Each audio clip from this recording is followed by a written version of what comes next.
The dust storm came without warning, as they often did in the Wyoming Territory. One moment, the sky stretched endlessly blue above the sagebrush plains, and the next, a wall of red-brown earth rose from the horizon like the wrath of God himself. Margaret Whitfield pulled her daughter closer, wrapping the thin shawl around both their bodies as the wind began its assault. Little Sarah, barely 5 years old, pressed her face into her mother's ribs, her small body trembling whether from cold or fear. Margaret couldn't tell anymore. "Mama, I can't breathe," Sarah whimpered, her voice nearly lost in the howling wind. "Cover your face, sweetheart. Use your dress." Margaret's own eyes burned as grit invaded every exposed inch of skin. She squinted through the chaos, searching desperately for shelter, a rock outcropping, a stand of cottonwoods, anything. But the world had dissolved into a churning nightmare of dust and wind. They'd been walking for 3 days since abandoning the stagecoach at the last way station. Margaret's money had run out, and the driver refused to take them further without payment. 3 days of rationing their last canteen of water, 3 nights of huddling together beneath the stars, jumping at every coyote's call and wondering if the Whitfield men were closing in. The storm struck just as their water ran dry. Margaret's legs gave out first. She dropped to her knees in the dirt, still clutching Sarah against her chest. The child had gone quiet, too quiet. Panic seized Margaret's heart as she touched her daughter's face, relief flooding through her when she felt the warmth of breath against her palm. "Please," she whispered to the raging sky. "Not here, not like this." She'd survived James's fists, survived the pneumonia that took him last winter, survived his brother's attempts to sell her off to pay their debts. She'd found the courage to run, to steal away in the night with her daughter and what little money she'd hidden over the years. They'd come so far, endured so much. It couldn't end here in this God-forsaken wasteland. Through the swirling dust, she caught a glimpse of movement, a shadow, massive and dark, materialized from the storm. Margaret's hand instinctively went to the small knife tucked in her boot, the one thing of value James's brothers hadn't found when they'd ransacked her belongings. But as the shadow drew closer, she saw it was a horse and rider, both wrapped in a heavy duster that flapped like wings in the wind. The rider pulled up short, and Margaret found herself looking up at a face partially obscured by a bandana and the brim of a weathered hat. "You trying to die out here, woman?" The voice was rough, made rougher by the need to shout over the storm. Margaret tried to answer, but her throat was too dry, too clogged with dust. She managed only a rasping cough. The man swung down from his horse with surprising grace for someone of his size. Up close, Margaret could see his eyes above the bandana, gray as the storm clouds, hard as flint, but not unkind. "Can you stand?" She shook her head, tightening her grip on Sarah. Without another word, the man scooped up her daughter as if she weighed nothing. Sarah stirred, whimpering, but didn't wake fully. Then he turned back to Margaret. "Your turn. Up you go." Pride warred with desperation. She'd sworn never to depend on another man's mercy, not after James. But Sarah. She looked at her daughter's pale face, the way her small chest barely moved with each breath. Margaret let him pull her to her feet. The world tilted dangerously, and she would have fallen if not for his steadying hand on her elbow. "Can you ride?"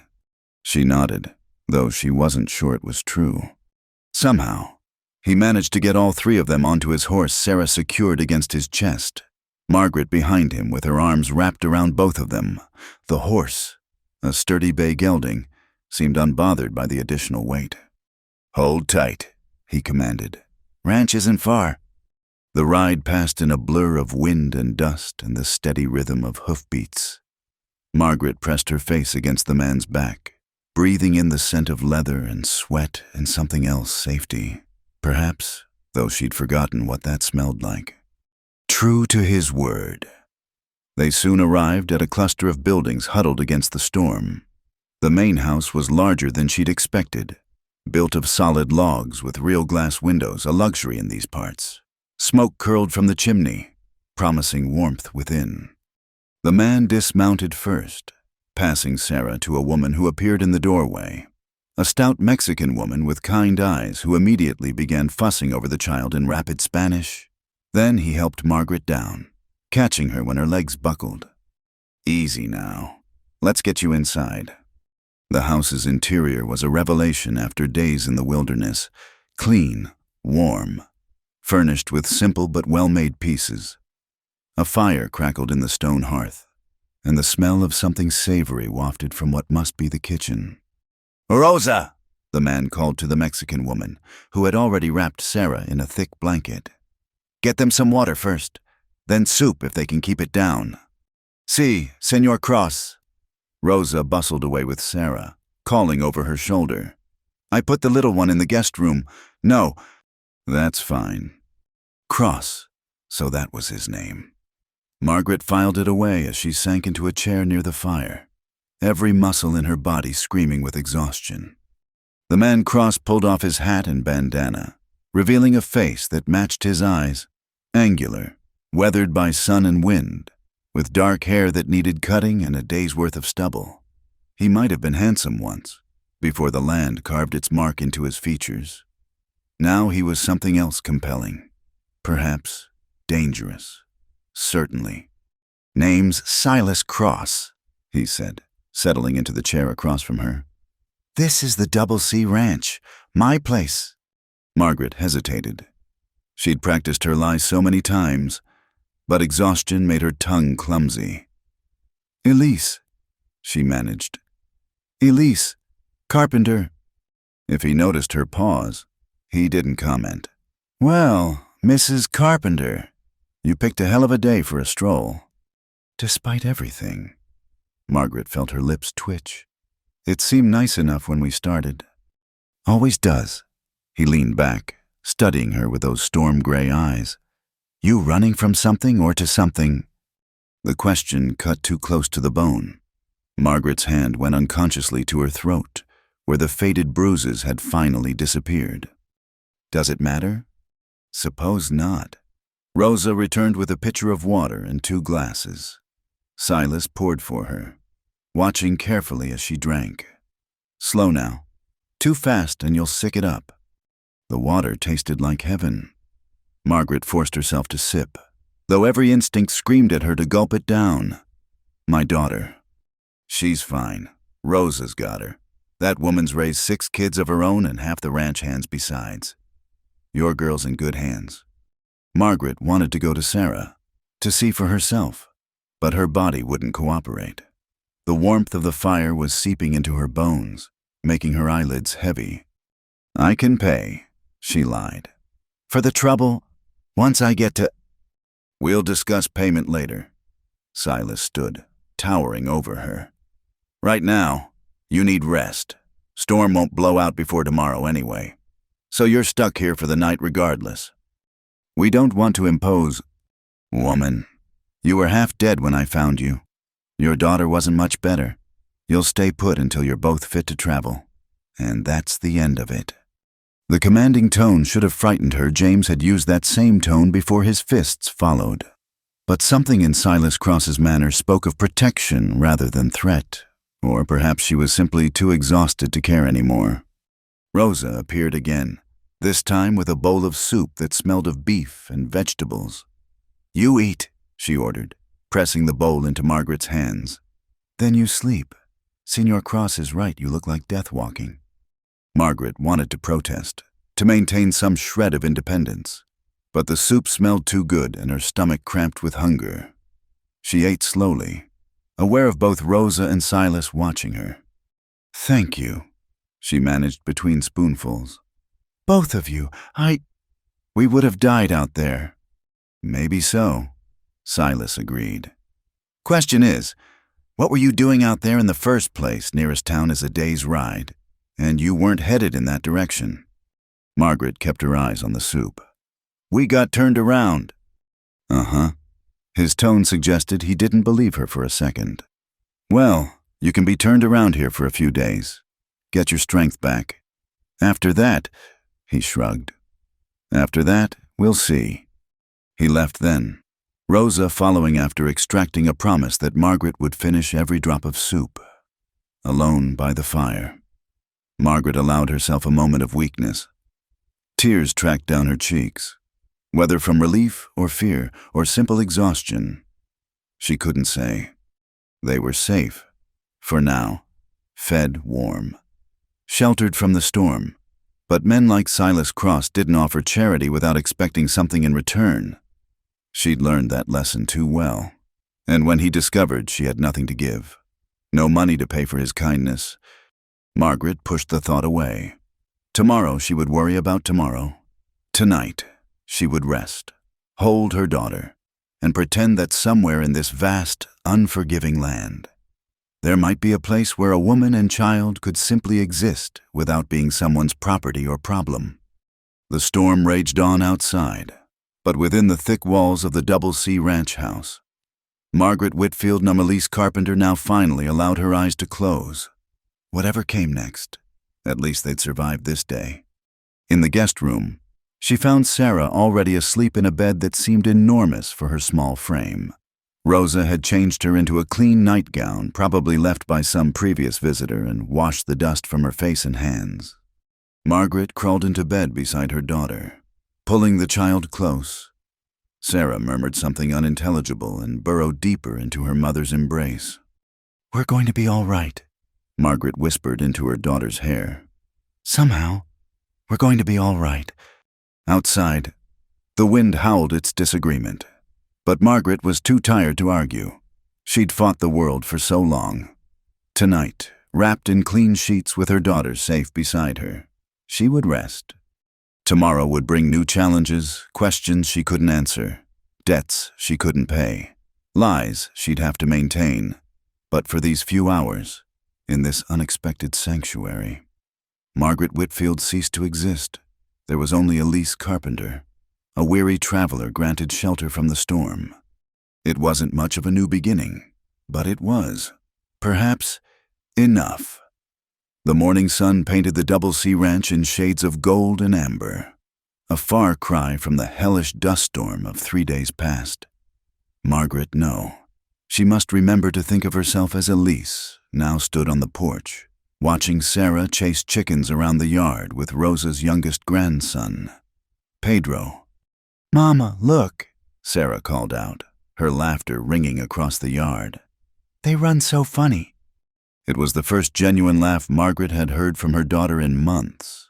The sound simultaneously warmed and broke her heart. "Don't tire them out too much," Rosa called from the kitchen doorway.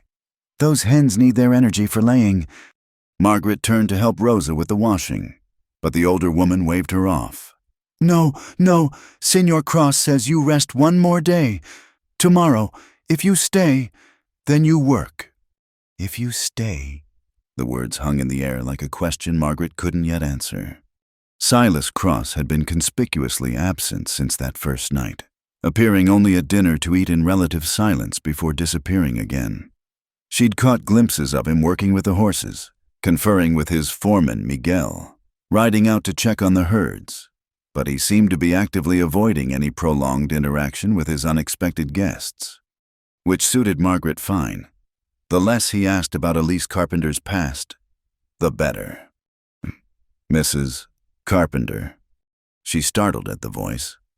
Miguel Santos stood at the bottom of the porch steps, hat in hand. He was a compact man with a silver threading through his black hair and intelligent dark eyes that seemed to see too much. "Mr. Santos," she acknowledged. "The patron asks if you would join him in his study, when you have a moment." Margaret's stomach tightened. After 3 days of reprieve, the reckoning had come. "Of course. Let me just—" "I'll watch the little one," Rosa interjected, appearing with flour-dusted hands. "You go." The walk to Silas's study felt like approaching the gallows. Margaret had been in enough ranch houses to know that the study was the seat of power, where accounts were settled and judgments rendered. She knocked softly on the heavy oak door. "Come." Silas sat behind a desk that had seen better days. Ledgers spread before him and spectacles perched on his nose. The spectacles surprised her. They made him look younger somehow. more scholarly than savage. "Sit," he said without looking up. "I'll be just a moment." Margaret perched on the edge of a leather chair, hands folded tightly in her lap. The room smelled of leather and tobacco, with undertones of the sage that seemed to permeate everything in this country. Books lined one wall. Another surprise. She wouldn't have pegged Silas Cross as a reading man. Finally, he set down his pen and removed the spectacles, fixing her with that penetrating gray stare. "You've recovered well enough, I trust." "Yes, thank you. We're very grateful." He waved off her gratitude. "Rosa tells me you've been asking about work in town, planning to move on." Margaret chose her words carefully. "I don't wish to impose on your hospitality any longer than necessary." He leaned back in his chair, which creaked ominously. "And what sort of work were you hoping to find? Saloon laundry, or were you thinking of something more specialized?" Heat flooded her cheeks at the implication. "I'm a respectable widow, Mr. Cross." "Are you now?" His tone was mild, but his eyes missed nothing. "A respectable widow traveling alone with a young child. No luggage, no money, no destination. Either you're running from something or you're the world's worst planner." Margaret lifted her chin. "My circumstances are my own business." "They become my business when you're under my roof." He softened the words with a slight smile. "But I'm not interested in your past, Mrs. Carpenter. I'm more concerned with your future." "What do you mean?" Silas stood and moved to the window, hands clasped behind his back. "I need a housekeeper. Rosa's getting on in years, though she'd tan my hide for saying so. She needs help with the cooking and cleaning, someone to manage the household accounts. The position includes room and board for you and your daughter, plus wages." Margaret's heart leaped, then immediately grew suspicious. "Why offer this to me? You know nothing about me." "I know you were willing to die before you'd give up on that little girl. I know you're educated, don't look so surprised. Your speech gives you away. And I know Rosa likes you, which counts for more than you might think." I don't know what to say." "Say yes." He turned back to face her. "Or say no, and I'll have Miguel drive you to town tomorrow. But if you stay, there are conditions." Of course there were. There always were. Margaret steeled herself. "What conditions?" "First, no lies between us. I don't need to know your past, but I won't tolerate being played for a fool. If trouble comes looking for you, I need to know what I'm facing." She nodded slowly. "That's fair." "Second, you pull your weight. This is a working ranch, not a charity. Everyone contributes. I'm not afraid of hard work." "Third," his voice took on a harder edge, "there are parts of this house that are off limits. My private study on the second floor, the locked room in the cellar. You respect my privacy, I'll respect yours." A locked room. Margaret's curiosity prickled, but she pushed it down. She had secrets of her own to keep. "Those seem reasonable," she said carefully. "Good." He returned to his desk, pulling out a ledger. "Wages are $20 a month plus found. You'll have Sundays off, though you're welcome to attend church services with Rosa if you're so inclined.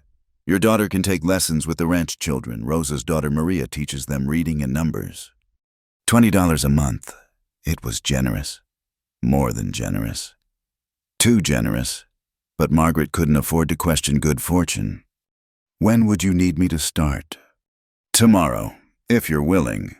Rosa can show you the routines." He paused, pen hovering over the ledger. "One more thing.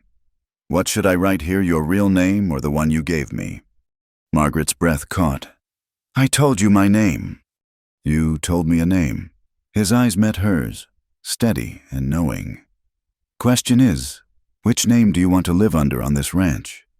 She thought of the Whitfield brothers, of the wanted notices they'd surely posted by now. Margaret Whitfield. They would say, "Runaway wife, stolen property, return for reward." "Elise Carpenter," she said firmly. "My name is Elise Carpenter."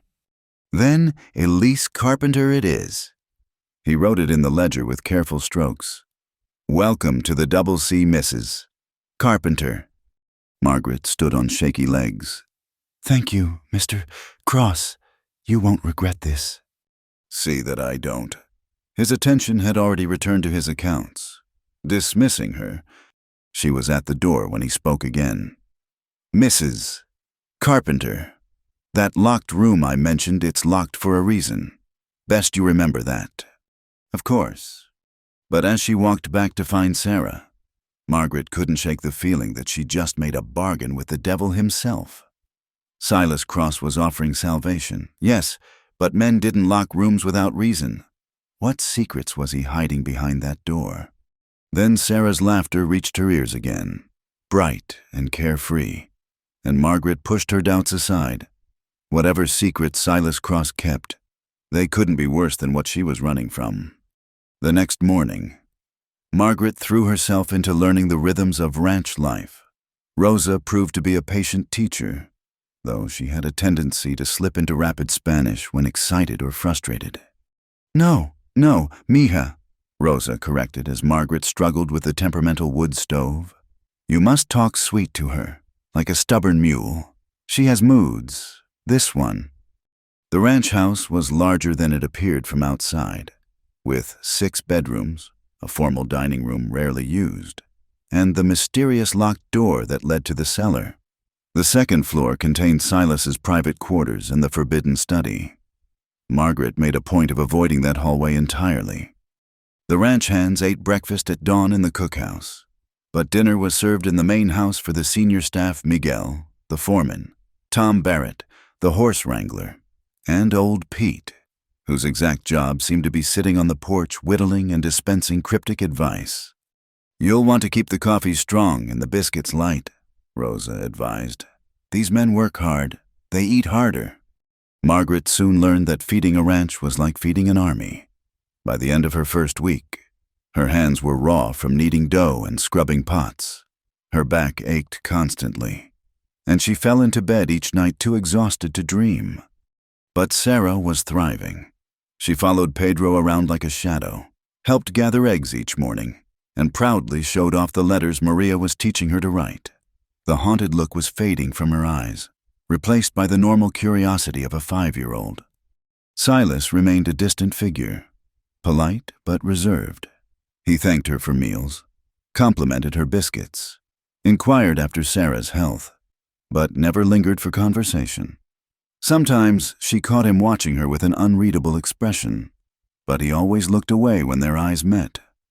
Don't mind him, Rosa said one evening as they cleaned up after dinner. El patron. He's been alone too long, forgotten how to be with people. He seems to manage with the ranch hands. That's different. That's business. Rosa's eyes held a knowing look. A woman in the house, that's something else, especially a pretty young widow. Margaret felt heat rise in her cheeks. I'm his employee, nothing more. Rosa's tone suggested she wasn't convinced. Just remember, mija, this is a good place, safe place, but every man has his ghosts. That night, Margaret lay awake thinking about ghosts and locked doors and gray eyes that saw too much.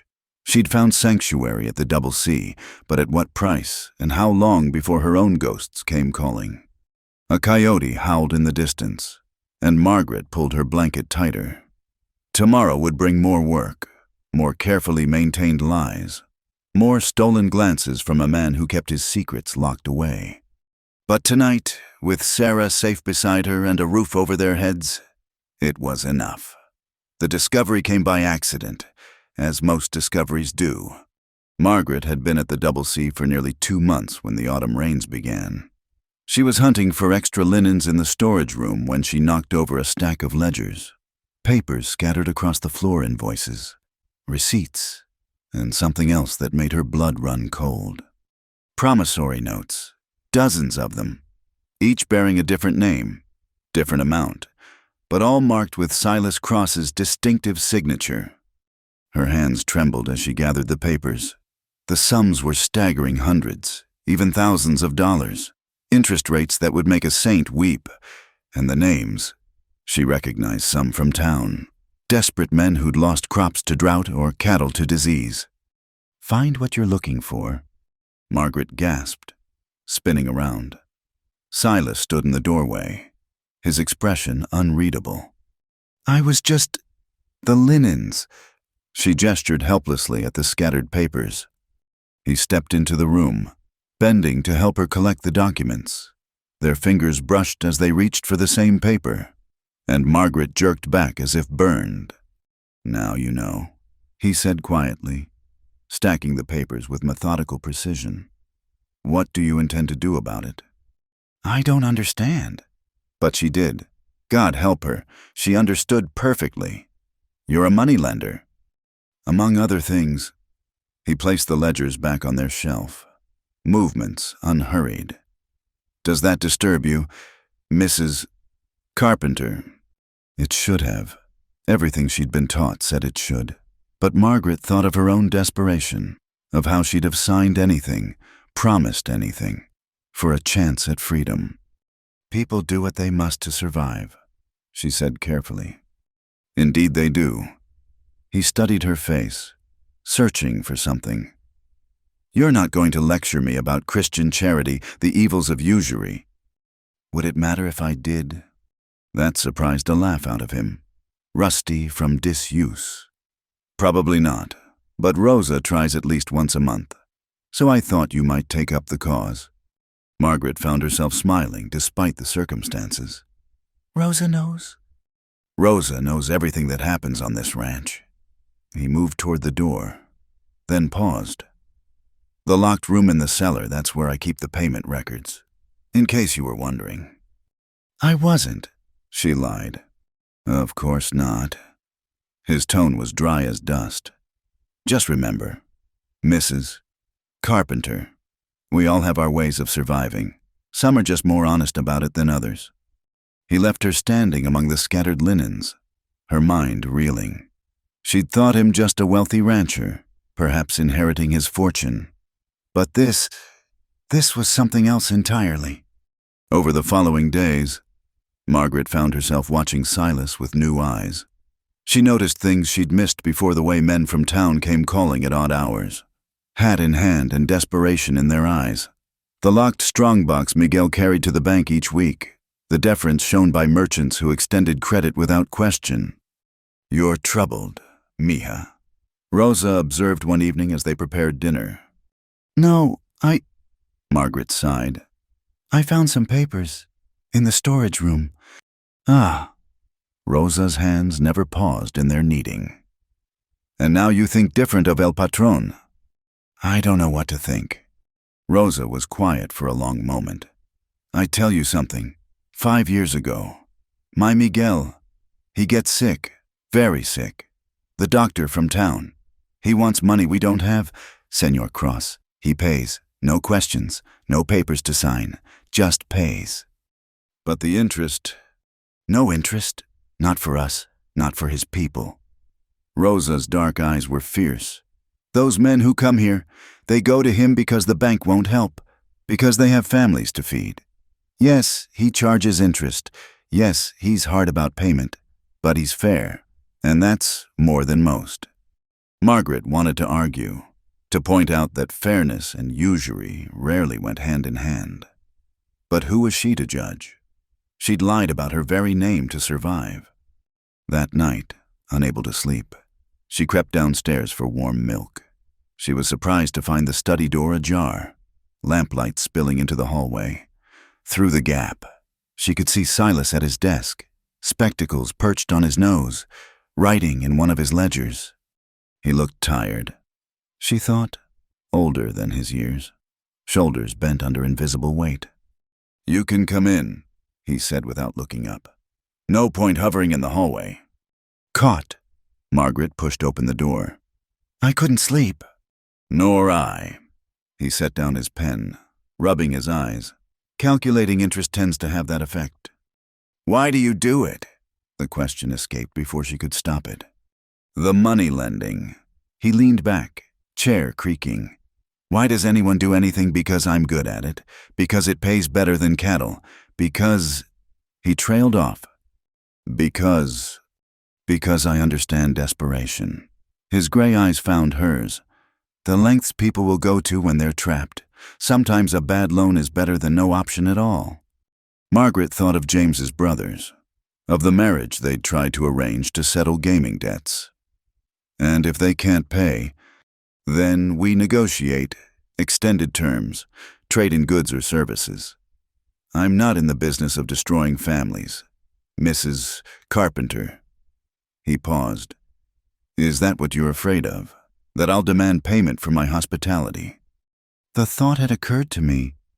Then let me ease your mind. He pulled out a clean sheet of paper, writing quickly. A proper employment contract, your wages, your duties, our agreement, no hidden terms, no accumulating interest. Just honest work for honest pay.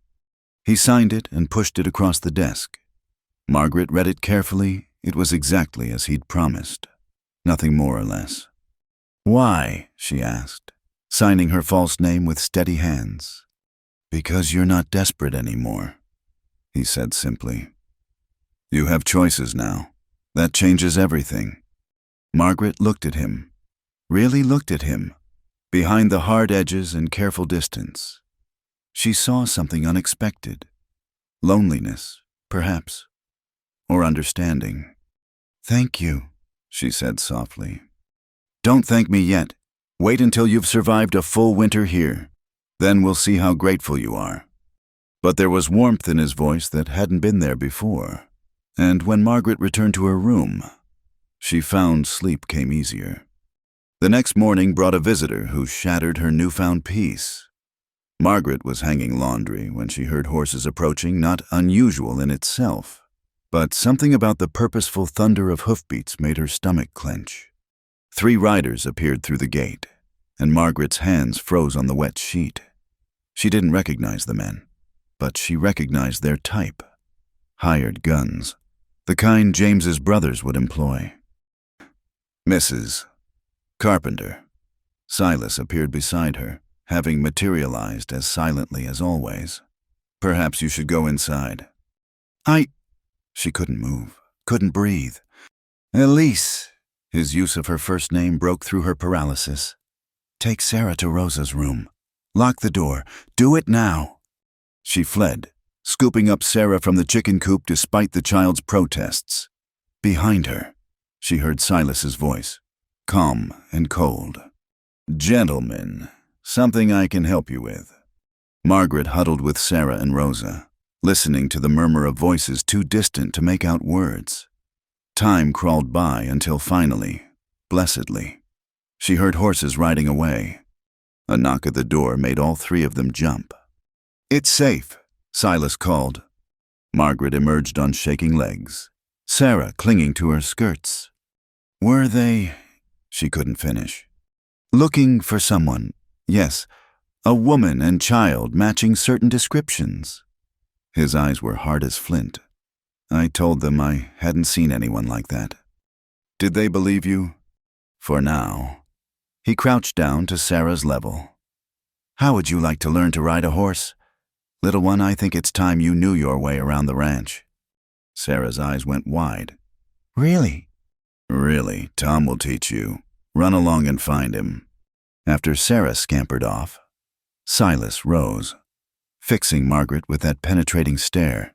We need to talk. Tonight, after dinner. She nodded, throat too tight for words.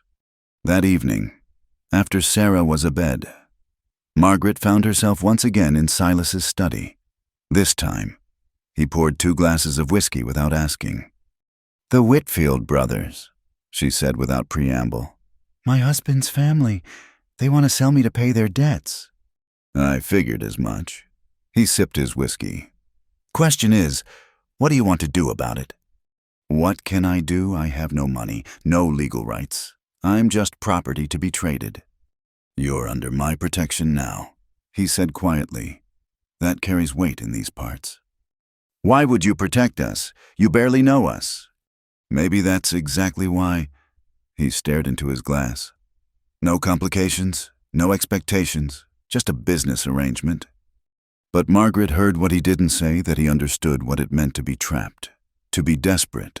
That maybe, in protecting her, he was protecting some younger version of himself. "The locked room," she said suddenly. "What else is down there?" He looked surprised by the change of subject. "Why do you want to know?" "Because secrets have a way of becoming weapons. If I'm going to stay here, I need to know what I'm risking." For a long moment, he was silent. Then he stood, taking a key from his desk drawer. "Come on, then." The cellar was cool and musty, lit by the lamp Silas carried. The locked door was heavy oak, reinforced with iron. He unlocked it and gestured her inside. Margaret gasped. The room was lined with shelves, each holding neat stacks of bills, coins in canvas bags, and more ledgers than she could count. A fortune in currency, more than she'd ever seen in one place. "This is why the door stays locked," Silas said unnecessarily. "How much?" "Enough. More than enough." He touched a stack of bills almost absently. "Blood money. Rosa calls it profit from other people's misery." "Is that what you think?" "Some days." He locked the door again, pocketing the key. "But money's just a tool, Mrs. Carpenter. It's what you do with it that matters." As they climbed back upstairs, Margaret felt the weight of shared secrets settling between them. She knew his now, the moneylender, the fortune in the cellar, the careful distance he kept from respectability. And he knew hers, the false name, the flight from family debts, the fear that dogged her steps. "What happens now?" she asked. Now you keep making those excellent biscuits. I keep paying your wages, and we both pretend those men won't be back." But they both knew it was a comfortable lie. The men would return, or others like them. The Whitfield brothers wouldn't give up easily. Still, as Margaret prepared for bed that night, she felt something she hadn't experienced in years. Not safety that was still too fragile to trust, but possibility. Perhaps the chance that she might have found not just a hiding place, but a defensible position. In the room below, she knew Silas was still awake, adding figures in his ledgers, calculating interest on other people's dreams. He wasn't a good man, perhaps, but he was a fair one. And in the Wyoming territory, sometimes that was worth more than gold. The blizzard struck without mercy, as they do in Wyoming when winter shows its teeth. What began as lazy afternoon flurries transformed into a howling white beast that swallowed the world whole. Margaret had been in the henhouse when the wind shifted, going from playful to predatory in moments. By the time she fought her way back to the main house, ice crystals stung her face like tiny needles, and she could barely see 3 feet ahead. "Rosa," she called, stumbling through the kitchen door. "Where's Sarah?"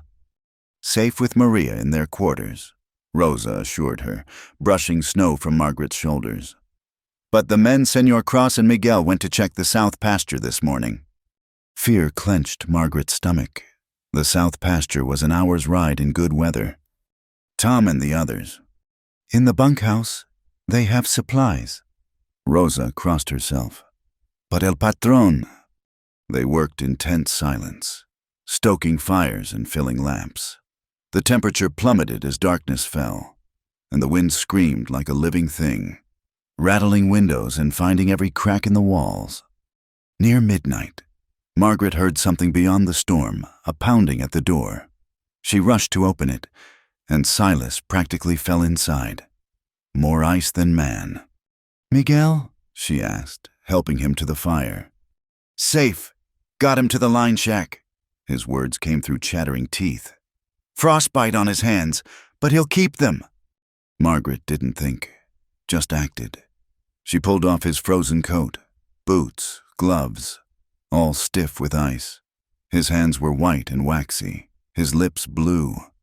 "Rosa, get blankets, lots of them." She guided Silas to the chair closest to the fire. "And heat some water, not too hot." "I'm fine," he protested, though his violent shivering said otherwise. "You're half frozen." She wrapped a blanket around him. Then another. "Your hands, let me see." She took his hands gently in hers, examining them. The fingers were pale, but not the deathly white that meant severe frostbite. She breathed relief. "They need to warm slowly," she said, cradling them between her own. "It'll hurt." "Already does."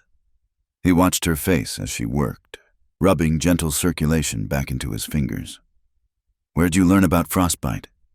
"Minnesota winters." The lie came easily. She'd actually learned during a harsh winter in Illinois when James had locked her out overnight. But Silas didn't need to know that. Rosa returned with more blankets and warm water for soaking. As feeling returned to Silas's extremities, he hissed in pain. "I know," Margaret murmured. "I'm sorry." "Don't be. You're saving my fingers." He studied her with those penetrating gray eyes. "Why do you care?" The question caught her off guard. "Because you're a human being. Because you saved us first. Most people would see it as a chance, the moneylender frozen to death, all that wealth up for grabs. I'm not most people." "No," he agreed quietly. "You're not." Rosa made hot soup and coffee, then retreated to her room, leaving them alone by the fire. The storm raged on, sealing them in a world of flickering light and shadow. "This could last days," Silas said. "The wood pile is already running low," Margaret finished. "I know. We'll have to ration." He nodded, then winced as he flexed his fingers. "We might need to consolidate, close off most of the house, stay in just a few rooms." "The kitchen's warmest. We could bring down mattresses." "Practical." A ghost of a smile touched his lips. "Always practical, aren't you, Elise?" The way he said her false name made something flutter in her chest. These past weeks, she'd caught him watching her when he thought she wasn't looking. And God help her, she'd been watching him too. "Someone has to be," she said, trying for lightness. But the storm had stripped away pretense, leaving them raw and exposed. Here in the firelight, with death howling outside, the careful distance they'd maintained seemed foolish. "You should sleep," she said. "I'll keep watch on the fire." "We'll take turns." He shifted in his chair, grimacing, "though I'm not sure I can move just yet." "Then don't." She pulled a footstool close, settling near his chair. "Rest. I'll wake you if anything changes." But neither of them slept. They sat in companionable silence, listening to the storm's fury. Sometimes Margaret added wood to the fire. Sometimes Silas shifted, trying to get comfortable. Their worlds had shrunk to this circle of warmth and light. "Tell me something," Silas said suddenly. "Something true." "What do you want to know?" "Anything. Everything." He looked at her with an intensity that made her breath catch. "We might die tonight. Seems a shame to die surrounded by lies." Margaret considered. What could she tell him that wouldn't endanger them both? "I love books," she said finally. Before I was married. I wanted to be a teacher. I read everything I could find." "What stopped you?" "Life, marriage, expectations." She shrugged. "Women don't get many choices." "No," he agreed. "They don't. Neither do men, sometimes." "You seem to have done well enough." His laugh was bitter. "Is that what you think, that I chose this life? Didn't you—" He stared into the fire. "My father was a drunk, lost everything at cards, the farm, the livestock, even my mother's wedding ring. I was 14 when he put a gun in his mouth rather than face his creditors." Margaret's breath caught. "Silas!" "I spent 5 years working in the silver mines to pay off his debts. 5 years in the dark, breathing rock dust, watching men die for someone else's fortune." His hands clenched. "I swore I'd never be powerless again, never owe anyone anything." "So you became the creditor instead of the debtor." Seemed logical at the time. He looked at her. "Your turn. Something true." She owed him this much, at least. "My husband didn't die of pneumonia. Not really. He was drunk, got into a fight, took a knife to the gut. The pneumonia just finished what the knife started. I'm sorry. Don't be. He wasn't a good man. She pulled her shawl tighter. His brothers are worse. They think I owe them for his debts. Want to sell me to the highest bidder. That's why you ran. That's why I ran. She met his eyes.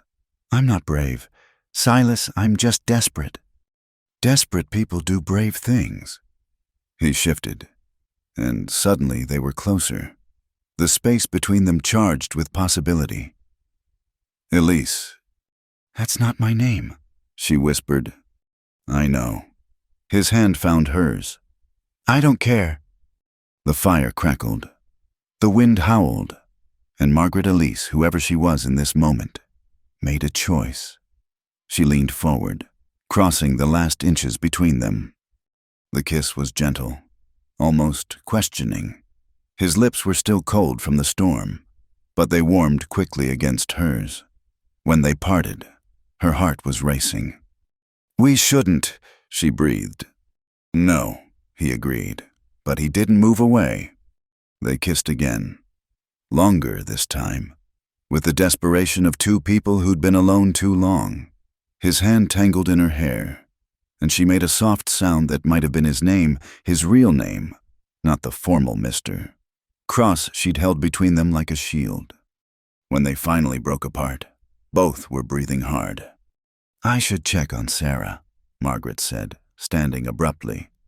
Elise, please. She couldn't look at him. Just, please. She fled to Rosa's room, where Sarah slept peacefully, unaware of the storm or her mother's turmoil. Margaret sat on the floor, back against the wall, trying to calm her racing heart. What had she done? She'd sworn never to depend on another man, never to be vulnerable again. But Silas Cross had slipped past her defenses with his gray eyes and bitter honesty and the loneliness that echoed her own. When she finally returned to the kitchen, she found him standing by the window, watching the storm. I'm sorry, they both said at once, then stopped. Awkward. You have nothing to apologize for, Silas said quietly. I took advantage. You didn't. She moved to stand beside him, careful not to touch.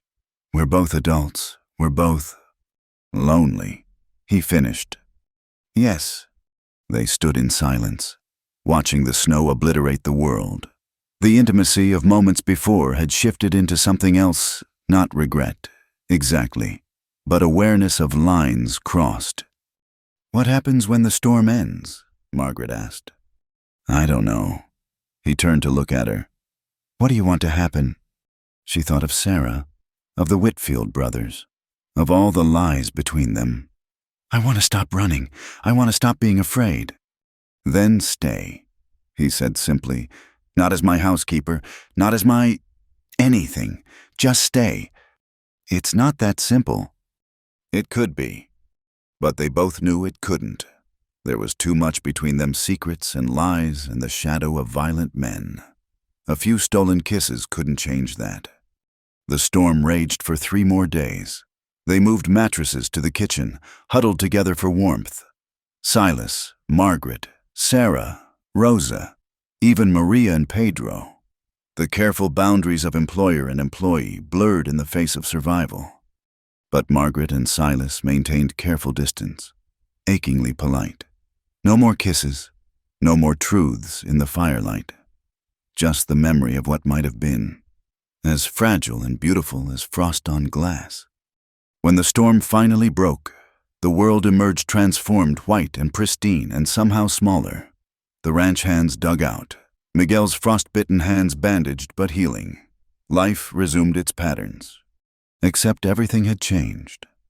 Margaret felt it in the way Silas's eyes lingered on her at dinner, in the way her breath caught when their hands accidentally touched, in the dreams that woke her gasping in the dark. She'd come to Double C Ranch seeking shelter. She'd found something far more dangerous, a man who saw through her lies and wanted her anyway. A man she wanted in return, despite every hard-learned lesson about the folly of trust. The storm had passed, but its aftermath remained. as inevitable as the spring that would follow winter's fury. The man rode in on a Tuesday, just as Margaret was taking down the wash. She knew what he was before he even dismounted, the way he sat his horse, the calculated sweep of his eyes across the ranch, the leather-wrapped rifle prominent in its scabbard. A bounty hunter. Her hands stilled on the clothesline, but she forced herself to continue the mundane task. Running would only confirm suspicions. Afternoon, ma'am. He touched his hat brim. All false courtesy. Name's Josiah Trent. Looking for someone might have passed this way. Lots of people pass through, Margaret said, proud when her voice didn't shake. This is a working ranch. So I see. Trent's eyes were pale blue, cold as winter sky. Woman I'm looking for is particular. Young widow, pretty thing. Traveling with a little girl about 5 or 6. Margaret made herself meet his gaze. Can't say I've seen anyone like that. Course, I don't get to town much. No. He dismounted, moving closer. Too close. Funny thing. Lady in town said Silas Cross hired a new housekeeper a few months back. Widow with a daughter. That would be me. She forced a smile. Mrs. Elise Carpenter. But I've been widowed near 7 years now. My Hannah's going on 9. As if summoned. Sarah chose that moment to run around the corner of the house, Pedro chasing her with a wooden sword. She skidded to a halt at the sight of the stranger. Mama. Go inside. Hannah, Margaret said firmly. Help Rosa with dinner. Sarah, bless her quick mind, didn't correct the false name, but Trent's eyes sharpened as he studied the child. Pretty little thing, he said, favors her mama. Most daughters do. Margaret stepped between him and Sarah. If you're looking for someone, perhaps you should try the next town. We can't help you here. Oh, I think you can. He pulled out a folded paper, shook it open. Margaret Whitfield, wanted for theft and abandonment of family obligations. Traveling with daughter Sarah, age 5. Reward of $200 for information, $500 for return. Margaret's blood turned to ice. There it was, in black and white. Her real name, Sarah's. Even a rough sketch that might have been her on a bad day. I told you, she said, surprising herself with her steady tone. I'm Elise Carpenter. I've never heard of this Margaret person. No. Trent stepped closer still. And she smelled whiskey and old sweat. Maybe we should ask Mr. Cross, man of his reputation. Surely keeps careful track of who he employs. Ask whoever you like. But her heart was hammering now. You'll get the same answer. Mr. Trent. They both turned. Silas stood on the porch, deceptively casual. But Margaret saw the tension in his shoulders, the way his hand rested near his hip. Mr. Cross. Trent's smile was all teeth. Just having a friendly chat with your housekeeper. Didn't look friendly from where I stood. Silas descended the steps slowly. Mrs. Carpenter. Why don't you see about that washing? I'll handle our visitor. Margaret wanted to protest, to stand her ground, but she recognized the command in his tone. She gathered the remaining clothes and retreated, though she stayed near the window to listen. Now then, Silas said, what's your business here? Looking for a runaway? Woman who stole from her husband's family. Stole what, exactly? Herself and the child. Trent's voice hardened. Both legally belong to the Whitfield family by way of debts owed. Last I checked, we fought a war about owning people. Debts are debts. Mr. Cross. Even a man like you understands that. A pause. Margaret held her breath. Mrs. Carpenter has worked for me for months. Silas said finally. Good woman. Honest. Whatever you're looking for, you won't find it here. Mind if I verify that check your employment records? I do mind. Actually, Silas's voice had gone soft, which Margaret had learned meant danger. This is private property. Mr. Trent, you're here on my sufferance. That sufferance is wearing thin. Is that a threat? It's a fact. Like the fact that bounty hunting requires proper documentation in this territory. You have a warrant? Silence. Didn't think so. Just a piece of paper in hopes of easy money. The Whitfield brothers can take their complaints to a judge. Until then, get off my land. Margaret heard boots on gravel, the creak of leather as Trent mounted his horse. This isn't over, the bounty hunter said. I know what I know. And I know what I know, Silas replied, which includes some interesting facts about men who harass women and children. Safe travels, Mr. Trent. Don't come back. Margaret stayed frozen until she heard hoofbeats fading into distance. Only then did her knees buckle. She sank into a chair, shaking. He's gone. Silas filled the doorway, face unreadable. For now. I'm sorry. The words tumbled out. I never meant to bring trouble here. We'll leave tonight.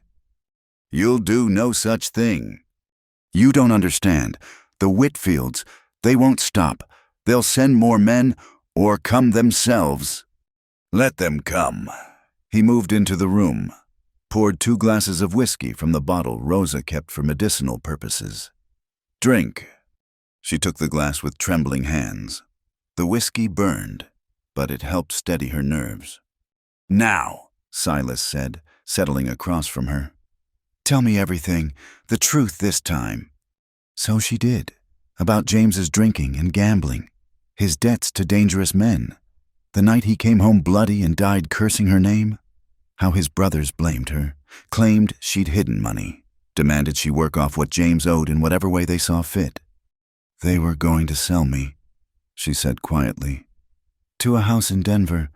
Said Sarah could work in the kitchens until she was old enough for other work.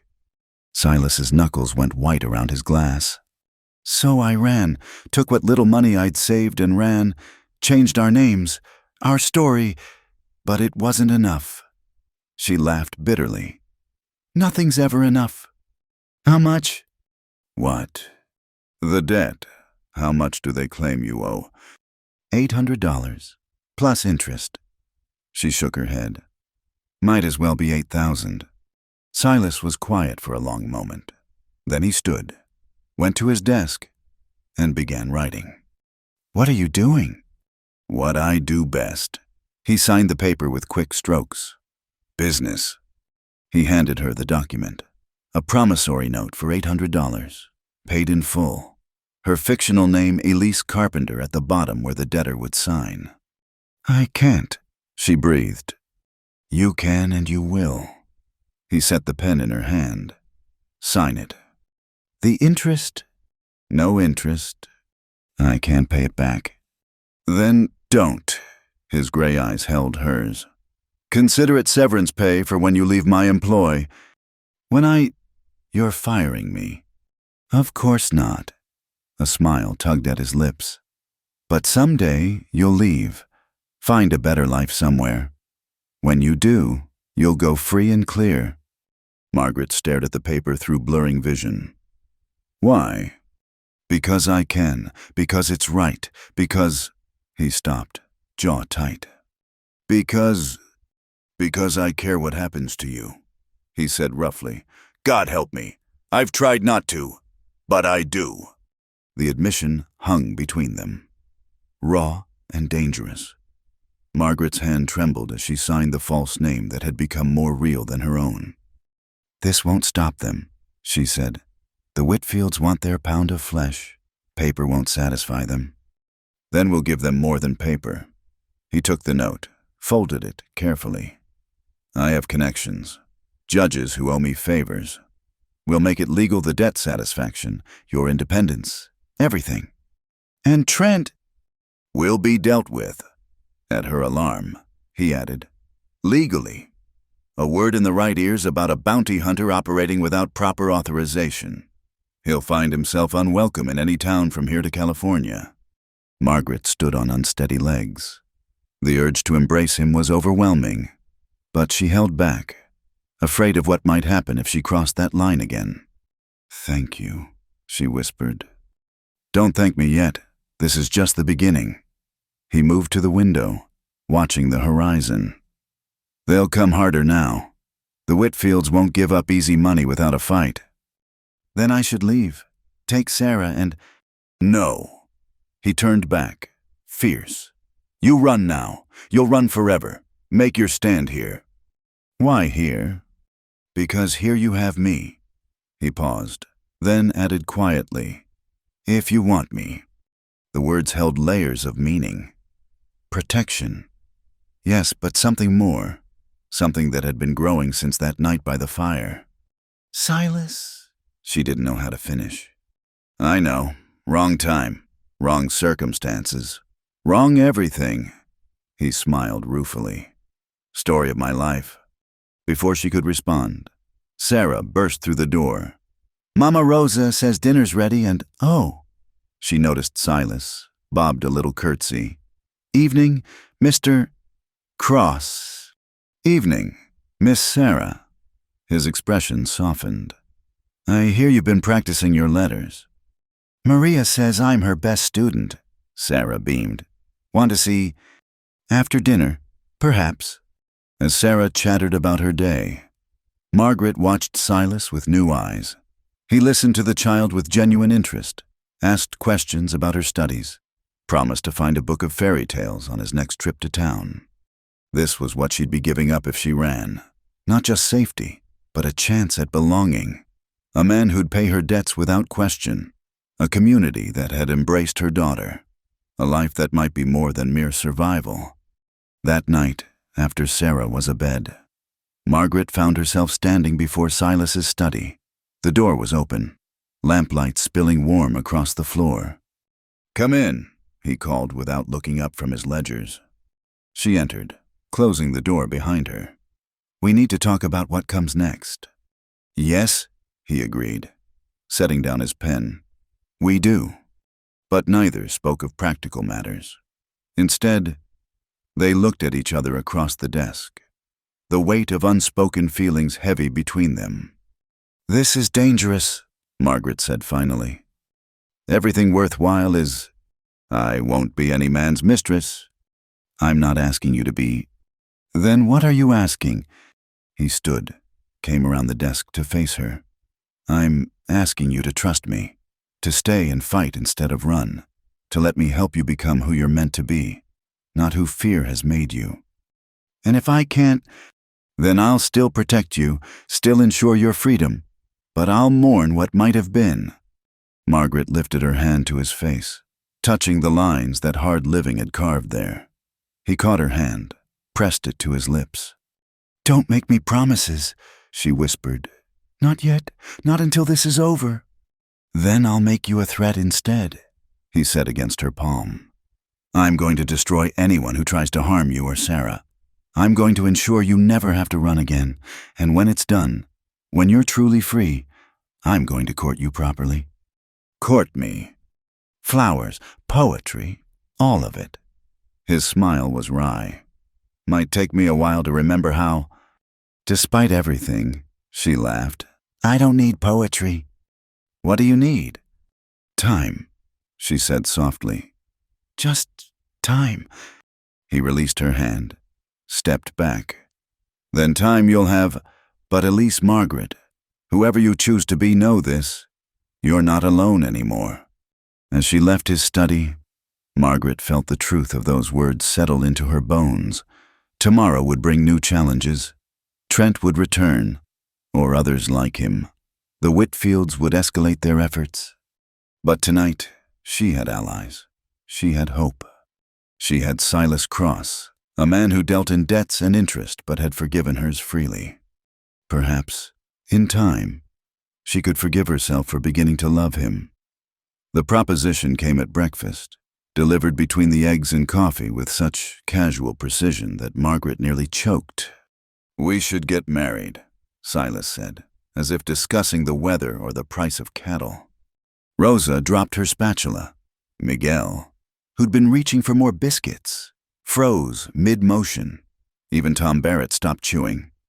I beg your pardon, Margaret managed. Married. You and me. Silas cut his bacon with methodical precision. It's the logical solution. To what exactly? Your problem. The Whitfields can't claim a married woman's debts. Territory law is clear on that. Margaret set down her fork carefully, aware of every eye in the room. Mr. Cross, perhaps we should discuss this privately. Nothing private about it. Everyone here knows your situation. He finally looked up, gray eyes steady. This is business. Mrs. Carpenter, pure and simple. The words stung more than they should have.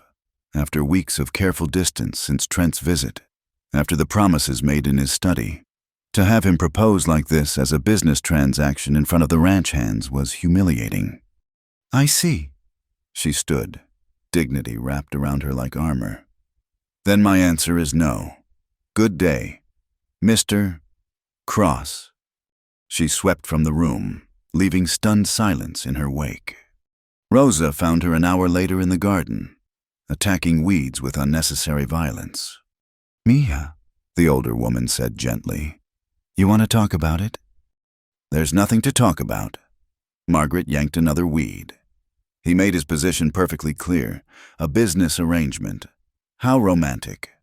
Men, Rosa sighed, settling her bulk on the garden bench. They are idiots. No, especially when they are in love.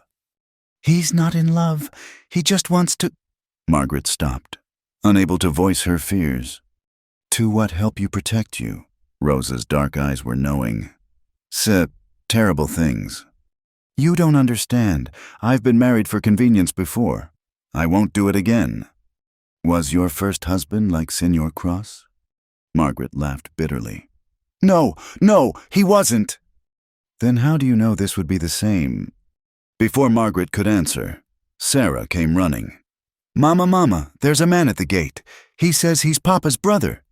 Ice flooded Margaret's veins. Where is Mr. Cross? He rode out with Miguel, Rosa said, already standing. Tom's with them. Which left only old Pete and a few younger hands. Not enough if the Whitfields had come in force.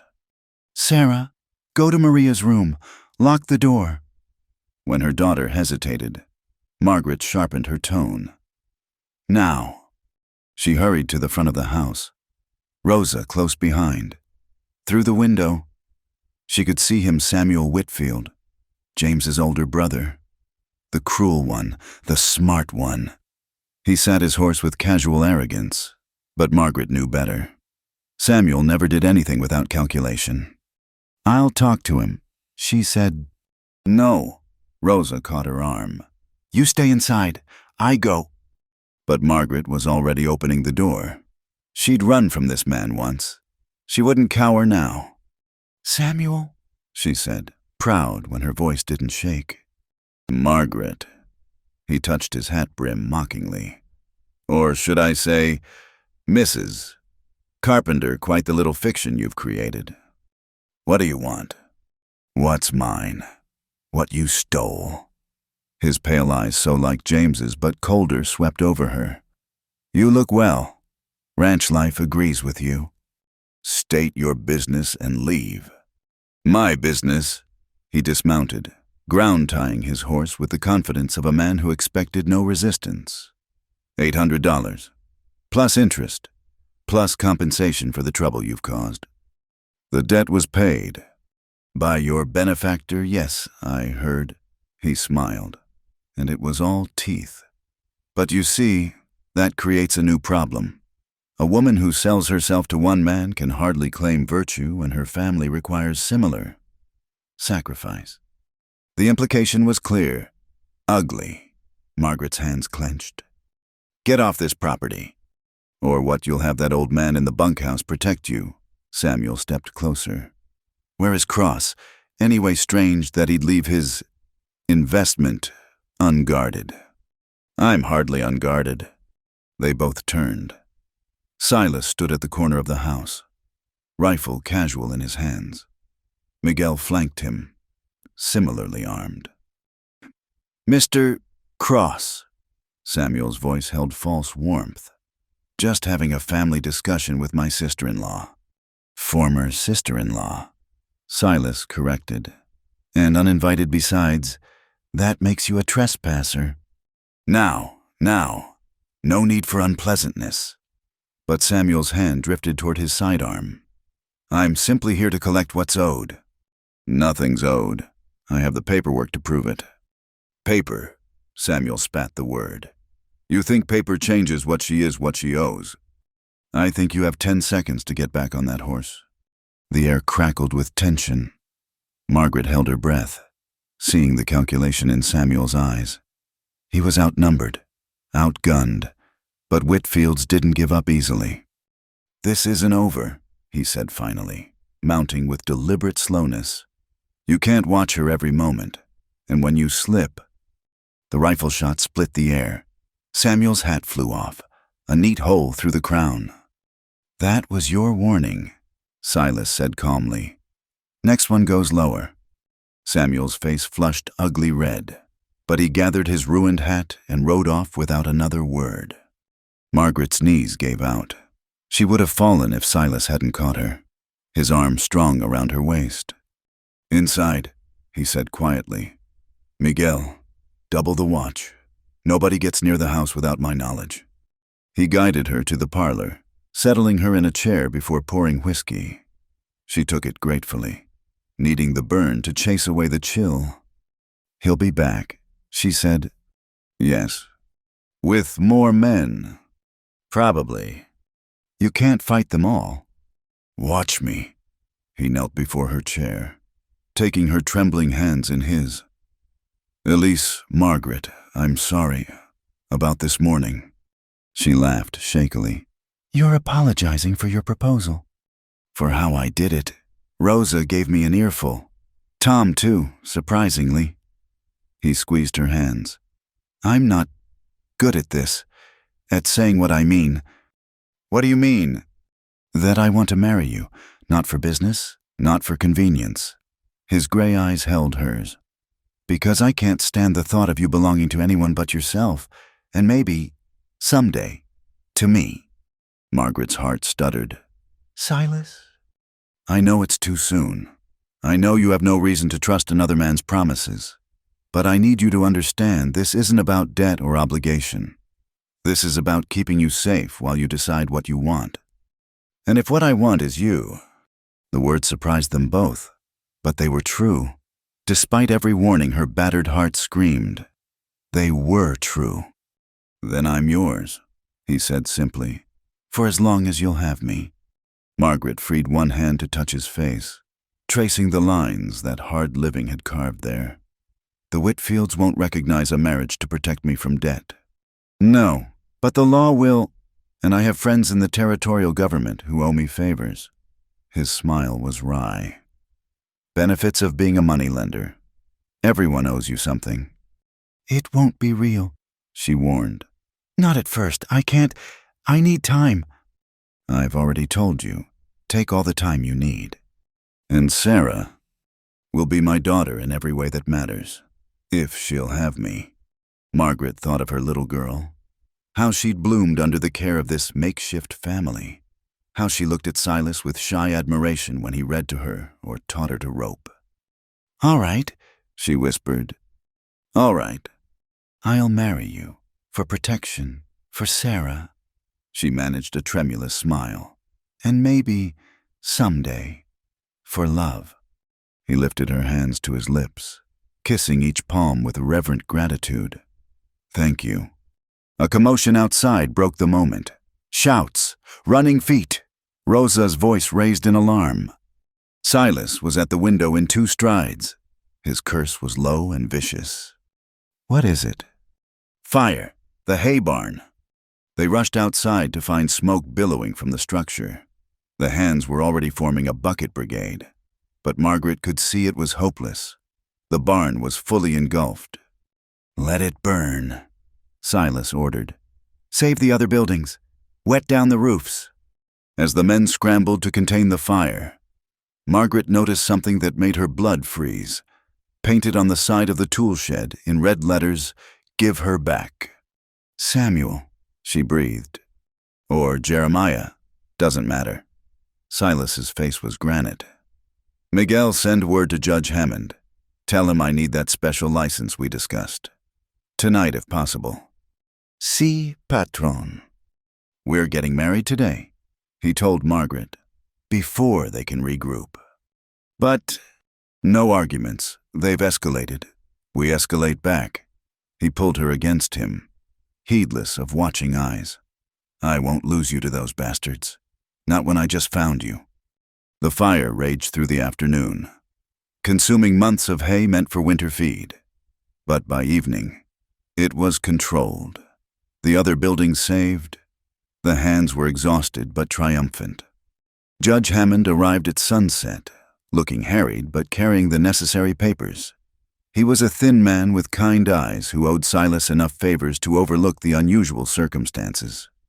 "You're certain about this?" he asked Margaret privately. "Marriage under duress can be annulled." "The only duress is from the men trying to claim me," she said firmly. "This marriage is my choice." It wasn't the wedding she'd dreamed of as a girl. No flowers, no music, no white dress.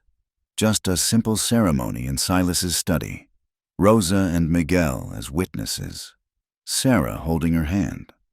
"Do you take this woman?" Judge Hammond asked. "I do," Silas said, eyes never leaving Margaret's face. "Do you take this man?" Margaret thought of all the reasons she shouldn't. The lies still between them. The Whitfields' threats. Her own broken ability to trust. Then she thought of how he'd stood between her and danger. How he'd offered freedom without conditions. How he looked at Sarah like she was precious. "I do. Then, by the power vested in me by the Wyoming Territory, I pronounce you man and wife." Silas kissed her gently, a promise more than passion. Sarah clapped, and Rosa wiped away tears. "It's done," Judge Hammond said, signing the certificate with a flourish. "Legal and binding. The lady's debts are now yours. Mr. Cross, which I understand are already settled." "Settled and then some," Silas agreed. After the judge left and Sarah was put to bed in her same room, at Margaret's insistence, the newlyweds found themselves alone in the study. "So," Margaret said awkwardly, "we're married." "We are—" "I meant what I said about needing time." "I know." He poured 2 glasses of whiskey, handed her one. "Your room remains yours. Nothing changes except your legal status. And my name, do I become Elise Cross now? You become whoever you want to be." He touched his glass to hers. "That's what freedom means." Margaret sipped the whiskey, feeling the weight of the simple gold band he'd produced from somewhere. It had been his mother's. He'd said, one of the few things his father hadn't sold. "They'll come back," she said. "The Whitfields, this won't stop them." "No, but it changes the game. Now they're not just threatening a runaway widow. They're threatening my wife." His smile was dangerous. "That's a very different proposition. You could have married anyone. Someone without complications." "I don't want anyone. I want you." He set down his glass, moved closer. "Complications and all. Why?" "Because you don't look at me and see just a moneylender. Because you work harder than any 3 people. Because you love your daughter more than your own life." He tucked a strand of hair behind her ear. "Because when I'm with you, I remember there's more to life than ledgers and interest rates." Margaret's eyes burned with unshed tears. "I don't know how to be a wife anymore." "I'm not sure I ever did." "Then we'll learn together." He kissed her forehead, soft as a blessing. "Go rest. Tomorrow will bring what it brings. But tonight you're safe, you're free, you're home." As Margaret climbed the stairs to her room, still her room, despite the ring on her finger, she marveled at the turn her life had taken.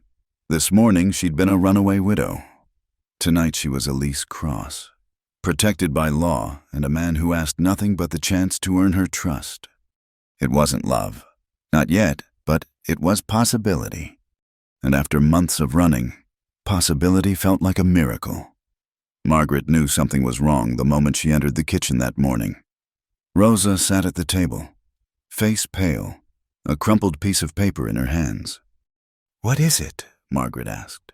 though her heart already knew. "They took her," Rosa whispered. "The little one, they took Sarah."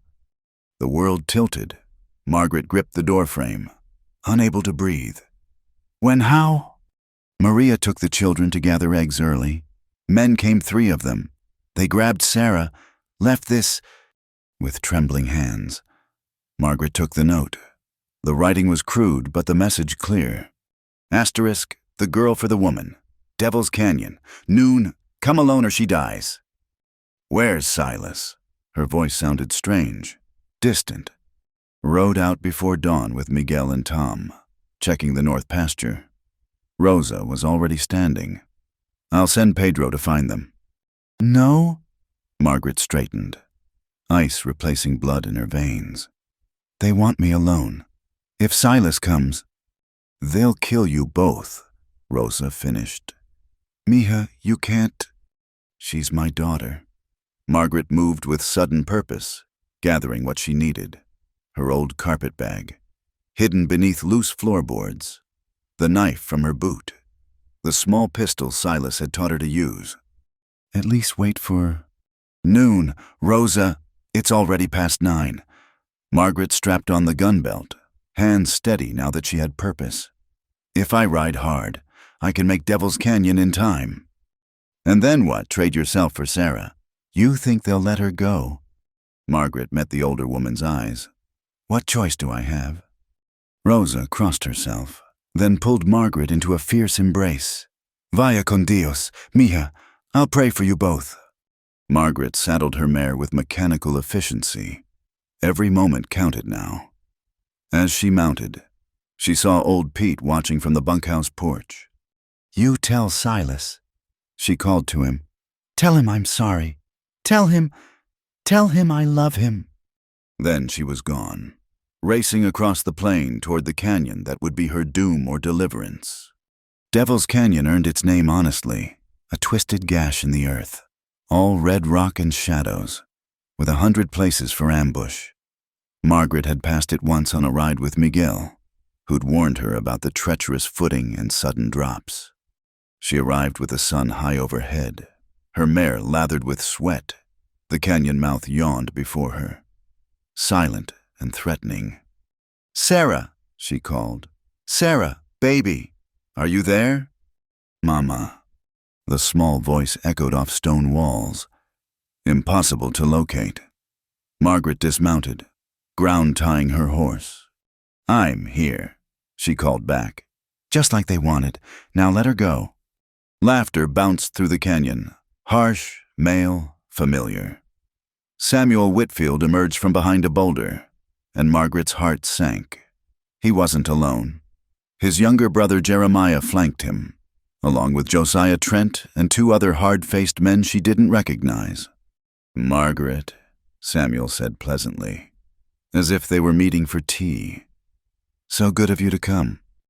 "Where is she? Where's Sarah?" "Safe, for now." He gestured to his men, who spread out, cutting off her escape routes. "You've led us quite a chase, dear sister." "I'm not your sister. I'm not your anything."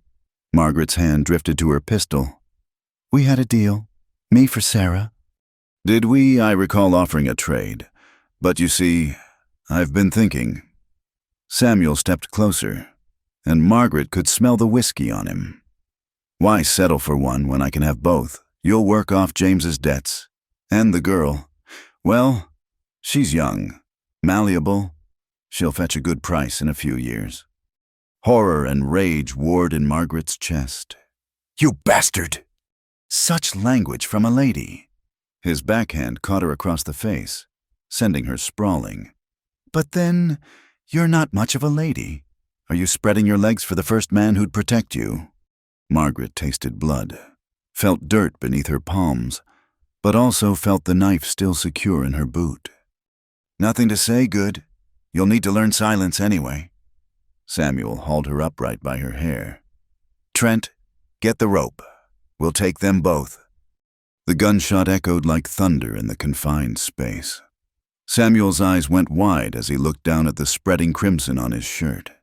"Nobody move," Silas's voice rang out from above. "Next man who touches my wife dies where he stands." Margaret's knees nearly buckled with relief. She could see them now, Silas on the canyon rim, rifles steady, Miguel and Tom flanking him, more men spreading out, taking positions. "Cross!" Jeremiah snarled, reaching for his gun. "You son of a—" Another shot. Jeremiah's pistol flew from his hand as he clutched his bleeding fingers. "I said don't move." Silas's voice was death itself. "Margaret, where's Sarah?" "I don't know. They haven't—" "Here, Mama?" Margaret spun to see her daughter stumbling from behind a cluster of rocks. Hands bound, but otherwise unharmed.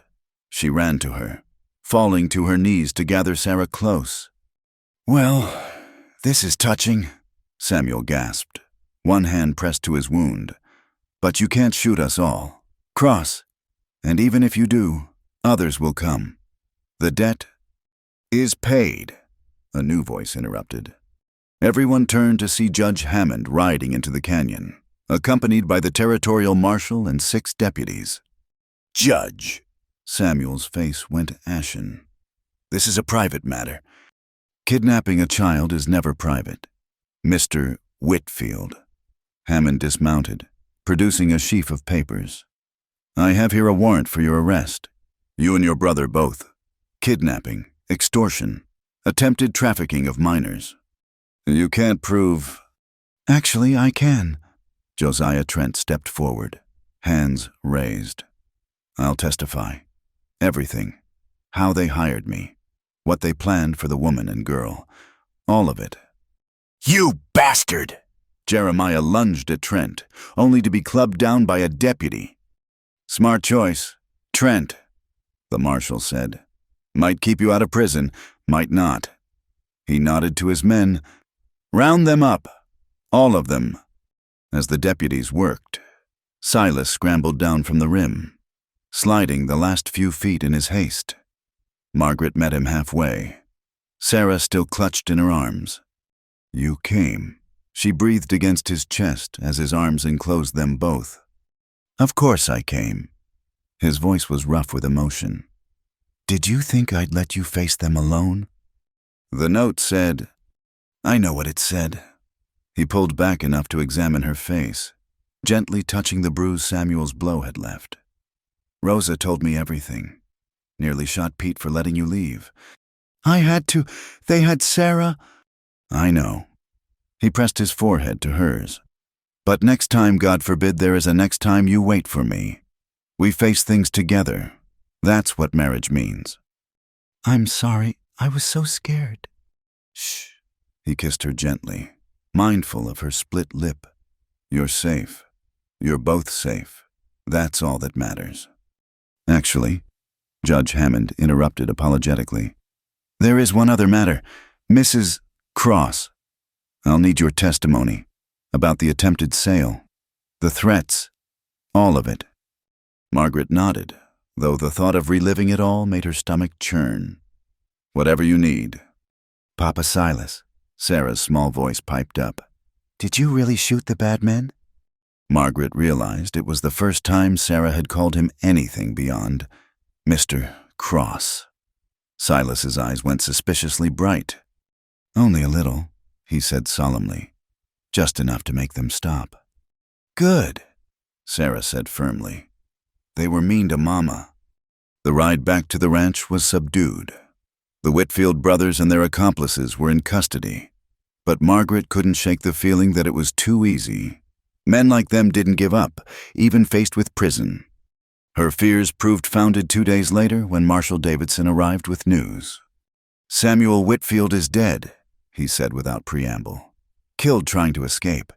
Jeremiah, too, though he lasted longer." Margaret sank into a chair.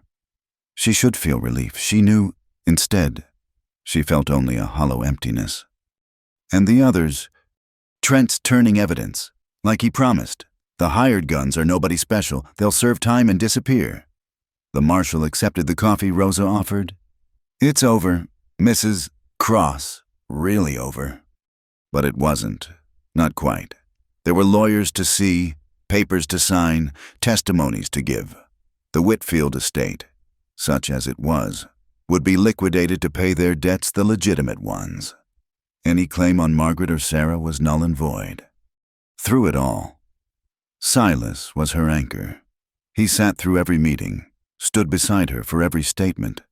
At night, when nightmares woke her, he held her until the shaking stopped still in her room, still respecting the boundaries she'd set, but there when she needed him.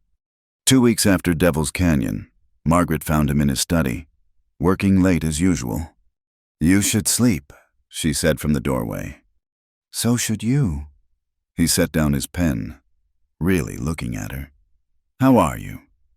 "Alive, free."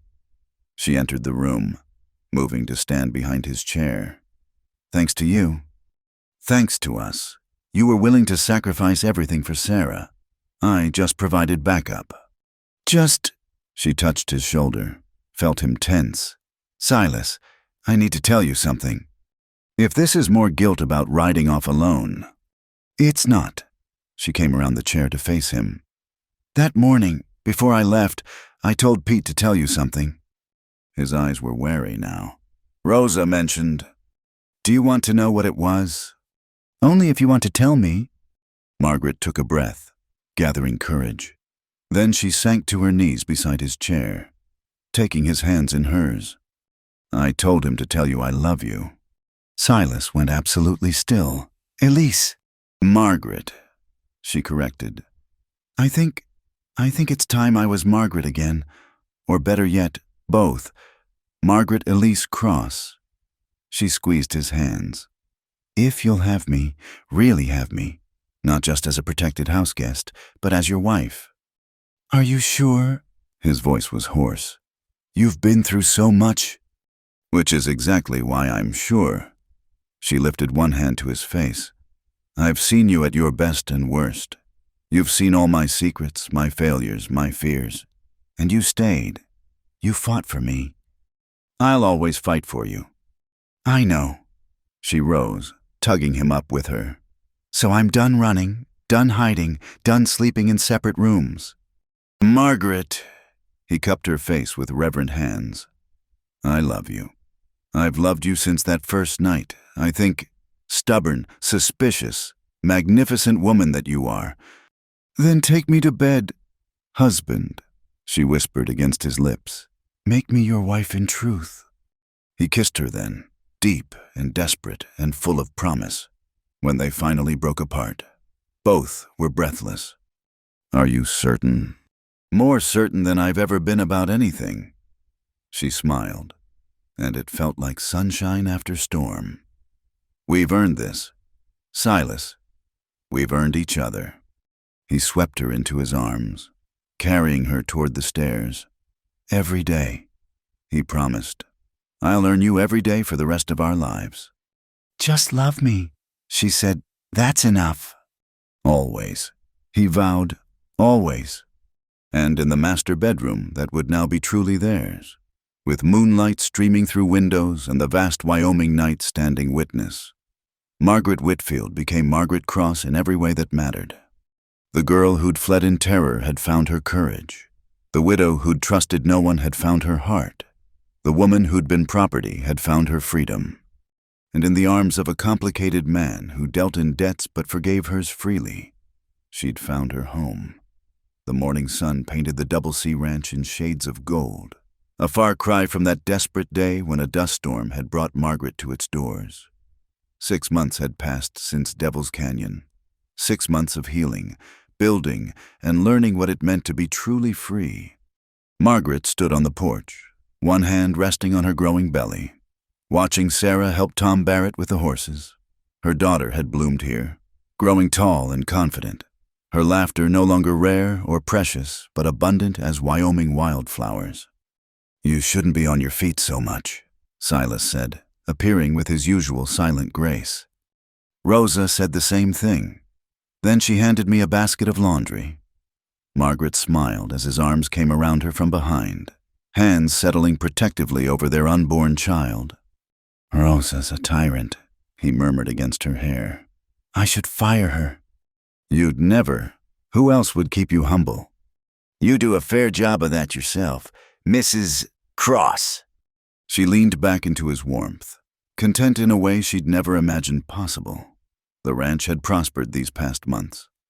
The money lending continued, but with a difference, Silas had instituted new policies, fairer terms, payment plans that didn't destroy families. He was still a businessman, but one tempered by love.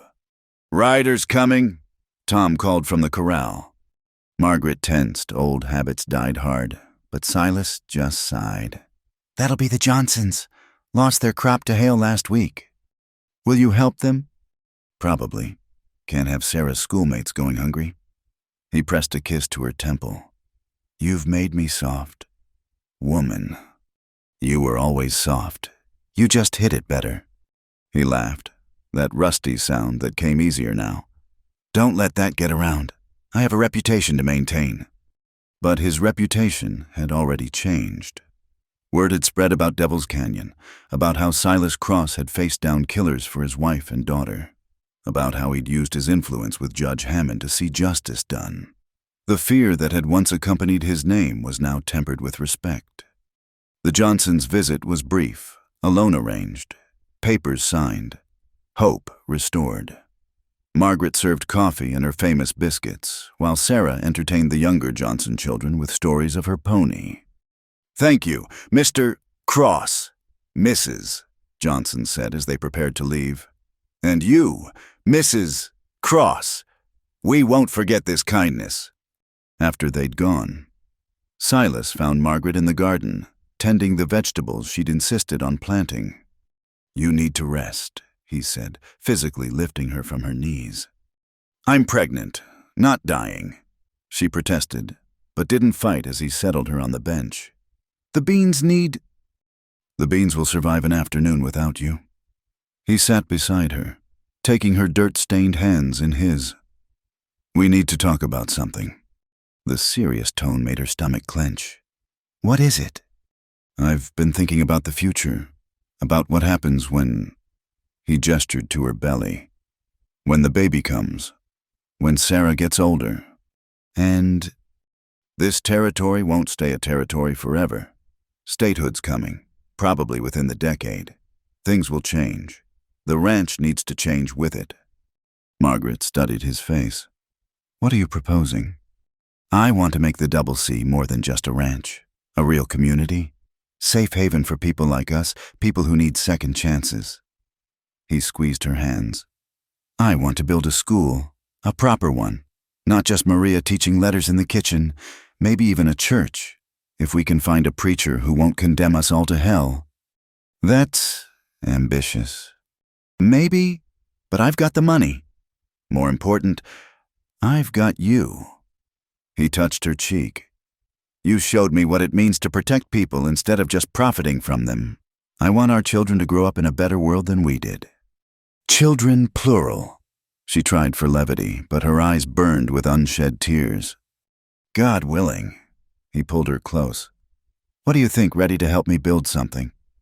"I've been helping you build something since the day I signed that employment contract," she reminded him. "This is just bigger." "Is that a yes?" "That's a yes." She kissed him softly. "Though I have conditions." "Of course you do." "The school needs to be open to everyone. Ranch hands' children, farmers' children. Even the Mexican families most towns turn away." "Agreed." "And we need a doctor. Someone who'll treat people whether they can pay or not." "I might know someone.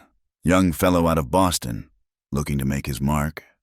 "And—" She hesitated, then forged ahead. "I want to teach. Once the baby's old enough, just arithmetic and reading, but—" "You'll be wonderful." He silenced her protests with another kiss. Best teacher those children could ask for. They sat in comfortable silence, planning their future while Sarah's laughter drifted from the corral. It was interrupted by Rosa calling them for dinner, muttering in Spanish about people who couldn't keep proper meal times. That night, after Sarah was abed with a story and a kiss from both parents, Margaret found herself in the study where so much had begun. But now she belonged here. curled in the chair beside Silas's desk as he worked on correspondence. "Letter from Judge Hammond," he said, scanning the pages. "The last of the Whitfield estate has been settled. There's nothing left, as expected, but all claims are officially void." Good. Margaret felt only relief now. No guilt or sorrow. The Whitfields had chosen their path. "He also asks if we're coming to the territorial governor's ball next month." "A ball?" Margaret looked down at her expanding waistline. "I'm not exactly ball gown material at the moment." "You're beautiful." His voice brooked no argument. "But we don't have to go if you'd rather not." She considered, once. The thought of appearing in society would have terrified her. Now, we should go, she decided. If we're building a community, we need connections, allies. Practical as always. But he smiled. "I'll write our acceptance." A soft knock interrupted. Sarah peered around the door, clutching her doll. "Bad dreams, little one?" Margaret asked. Sarah shook her head but climbed into Margaret's lap anyway, careful of the baby bump. "Tell me again about how we came here." It had become a favorite bedtime story, carefully edited for young ears. Margaret told of the brave lady and little girl who got lost in a storm, the kind rancher who saved them, and how they all became a family. "And we'll live happy ever after?" Sarah asked sleepily. "We'll live," Silas said quietly. "That's better than happily ever after. We'll live and work and love and argue sometimes. We'll face troubles together and celebrate joys. We'll build something that lasts." Sarah nodded, satisfied, and let her father carry her back to bed. Margaret watched them go, her heart so full it ached. When Silas returned, he found her standing by the window, looking out at the ranch that had become her salvation. "Regrets?" he asked, wrapping his arms around her. "Never." She turned in his embrace. "Well, one maybe." "Oh, I wish I'd stolen your fortune after all." At his startled laugh, she grinned. "Think of the story we could tell. The runaway widow who stole the moneylender's heart and his gold." "You did steal my heart," he reminded her. "The gold just came with it." "Lucky me." "Lucky us," he corrected, hand spanning her belly where new life grew. "All of us." Outside, coyotes called in the distance, and wind whispered through the sage. The Double C Ranch stood solid against the night, shelter become home, refuge become foundation. Margaret thought of the woman she'd been desperate, running, willing to die before surrendering. That woman still lived inside her, but tempered now by love, security, and hope. She'd learned that sometimes the greatest courage was in choosing to stay, to build, to trust. "What are you thinking?" Silas asked. "That every storm brings its blessings," she said.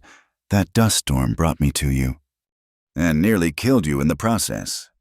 "Worth it." She reached up to touch his face, tracing the lines that laughter was slowly adding to those carved by hardship. Everything was worth it to get here. He kissed her palm, then her lips, then the spot where their child grew. "Come to bed, wife. Tomorrow brings its own work." In a moment, she wanted to savor this, the peace, the promise, the profound ordinariness of a life no longer lived in fear.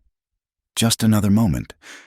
He waited with her, patient as always, as stars emerged in the vast Wyoming sky. Somewhere in the house, Rosa hummed while finishing kitchen tasks. Sarah slept safe in her bed. The ranch hands played cards in the bunkhouse, their laughter carrying on the wind. This was what home sounded like, what love looked like, what freedom felt like.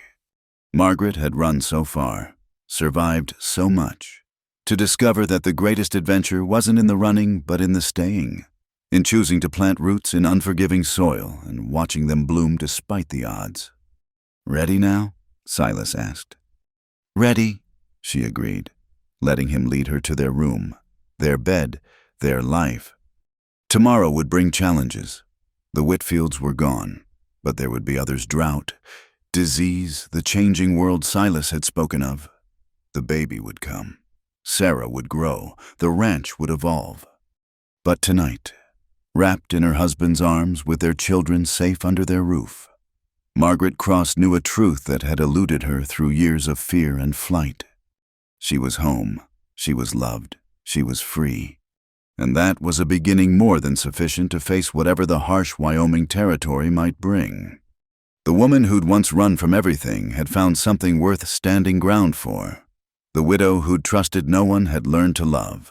The mother who'd nearly lost everything had gained the world.